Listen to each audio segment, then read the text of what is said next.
Welcome, Bridget. We're delighted to have you with us this morning. You are our resident expert on the MIPS quality category. What are the most important take home messages for quality reporting in the 2024 final rule? Good morning, Dan. Lovely to chat with you. Yes, so 2024 related to quality. We don't have a lot of new regulations or anything like that.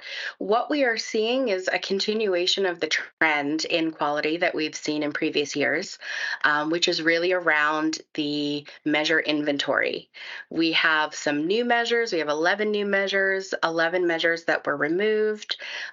We have 3 measures that were removed for traditional MIPS but are still available as part of MVP reporting.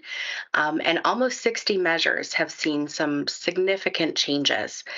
So the take home message is think about measures early. There are lots of factors at play.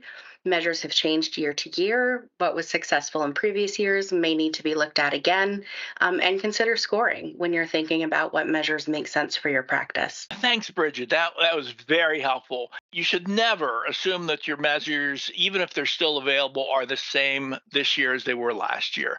Be sure you check the specifications to make sure you're recording it correctly, to make sure you'll get the credit you need. And the benchmarks may have changed, so it's not, even if you score the same, it might not.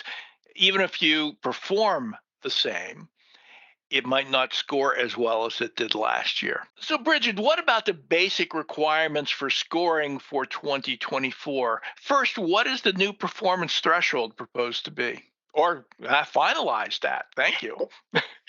Yeah, so the performance threshold for 2024 reporting will be 75 points. And that means you will need to earn 75 points in the MIPS program to be held neutral from any payment adjustment. Great. And how about that? The data completeness threshold. Yeah, data completeness is another one that had just a little bit of a change. It went from 70% to 75%. So that means as you're reporting on a patient population for a particular measure, you will need to report on at least 75% of those eligible visits to earn points in that measure. All right. Now, is that going to last for a while, or is going to change again next year? So the data completeness that is reporting on 75% is set to remain at 75% through 2027. So CMS is committed to not increasing that for a few years.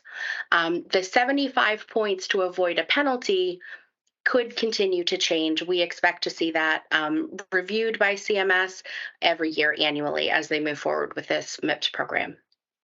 But Bridget, can we be absolutely certain they won't change their mind next year and start increasing that completeness threshold anyway? I feel quite certain it is finalized in the 2024 final rule.